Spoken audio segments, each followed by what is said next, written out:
సంవత్సరాల తరబడి ఎన్ని మందులు వాడినా మీ మోకాల నొప్పులు తగ్గట్లేదా? ప్రాణ పెయిన్ క్లినిక్ లో అత్యాధునిక చికిత్స.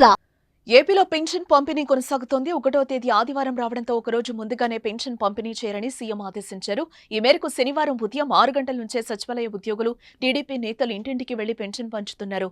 రాష్ట్ర వ్యాప్తంగా భారీ వర్షాలు కురుస్తున్నా లెక్క చేయకుండా పెన్షన్ పంపిణీ చేస్తున్నారు. మొత్తం పెన్షన్లన్నీ ఇవాళే పంపిణీ చేసేలా ప్రభుత్వం ప్లాన్ చేసింది.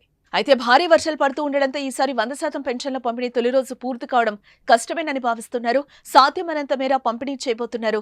మిగిలిన వారికి సోమవారం అందజేయనున్నారు. ఈ నెల పెన్షన్ పంపిణీ కార్యక్రమంలో భాగంగా నేడు కర్నూలు జిల్లాలో చంద్రబాబు పర్యటించాల్సి ఉండగా భారీ వర్షం నేపథ్యంలో సీఎం పర్యటన రద్దయింది. కూటమి ప్రభుత్వం అధికారంలోకి వచ్చాక స్వయంగా ముఖ్యమంత్రి, ఉప ముఖ్యమంత్రి, మంత్రులు, ఎమ్మెల్యేలు, ఇతర ప్రజాప్రతినిధులు, అధికారులు సచివాలయ సిబ్బందితో కలిసి పెన్షన్లు పంపిణీ చేస్తున్నారు. ఏపీలో ప్రభుత్వ లెక్కల ప్రకారం 64,37,474 మందికి ఎన్టీఆర్ భరోసా పెన్షన్ వస్తోంది.